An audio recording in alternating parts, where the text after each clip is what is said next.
అయితే ఇప్పుడు మీరు ముఖ్యమంత్రి కాపులు కాంబినేషన్ వచ్చింది కాబట్టి సునీల్ కుమార్ గారు నిన్న ఒక ప్రపోజల్ ఇచ్చారు. కాపులు దళితులు కలిస్తే కాంబినేషన్ బాగుంటుంది, కాపులు ముఖ్యమంత్రి కావాలి, దళితులు ఉప ముఖ్యమంత్రి కావాలి అని ఒక కమెంట్ చేశారు. దానిపై రాజకీయంగా కూడా చాలా ఇష్యూస్ నడుస్తుంది. సో ఆ కమెంట్ని మీరు ఎలా చూస్తారు? ఫస్ట్ పాయింట్ ఏంటంటే ఇలా కాస్ట్ రిలేటెడ్గా అనేది కనుక మనం తీసుకుంటే single largest community in Andhra Pradesh is Mala community. మొత్తం ఎంటైర్ పాపులేషన్లో అంటే ఈచ్ కాస్ట్ ఒక కాస్ట్గా మనం తీసుకుంటే కనుక సింగిల్ లార్జెస్ట్ కమ్యూనిటీ వచ్చి 9.89%, అంటే నియర్లీ 10% ఉన్నటువంటి community Mala community. Second place Kapu, third place Madiga, then Yadava, ఆ తర్వాత రెడ్డి, ఆ తర్వాత ఇంకా వేరియస్ కమ్యూనిటీస్ ఉన్నాయి. So this is how. అయితే సిమిలర్ కాస్ట్ని కనుక కలుపుకుంటే, లైక్ ఇప్పుడు కాపుతో పాటు ఒంటరి, బలిజ, తూర్పు కాపు కూడా కలిపితే they are coming to 13% okay.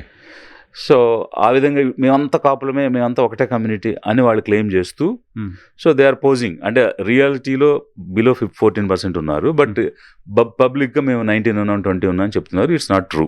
Okay, they are 14 that's all. Max is 14. Then అలాంటప్పుడు సిమిలర్ కమ్యూనిటీస్ అంటే ఇప్పుడు షెడ్యూల్ కాస్ట్లో ఉన్న కమ్యూనిటీస్ అన్ని తీసుకుంటే ఇట్ ఈస్ క్రాసింగ్ 19%, అంటే యావరేజ్గా 20% ఉంటారు, ఇంక్లూడింగ్ ద క్రిస్టియన్, హిందూ, అన్ని రిలీజన్స్లో ఉన్న వాళ్ళు కలుపుకుంటే. So 1/5 of the population are this scheduled caste కమ్యూనిటీస్లో ఉన్నవాళ్ళు. సో అలాంటప్పుడు మరి democracy means what? Majority means what? Numbers. So numbers speaks democracy. కాబట్టి అలాంటప్పుడు ఖచ్చితంగా విడిపోయిన ఆంధ్రప్రదేశ్కి ముఖ్యమంత్రి షెడ్యూల్ కాస్ట్ నుంచి అవ్వాలి, if you go by majority and if you go by community, because they get the precedence.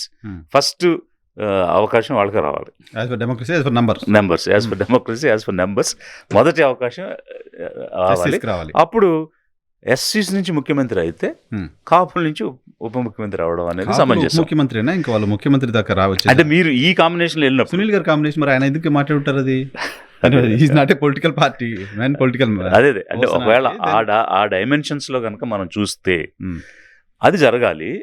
So అంటే ఇప్పుడు వేరియస్ రీజన్స్ ఉంటాయి కదా. ఒక పర్సన్ సీఎం అవ్వాలంటే ఎబిలిటీ, నాలెడ్జ్, ఎక్స్పీరియన్స్, పొలిటికల్ మెనేవరింగ్ ఇవన్నీ ఉంటాయి కదా.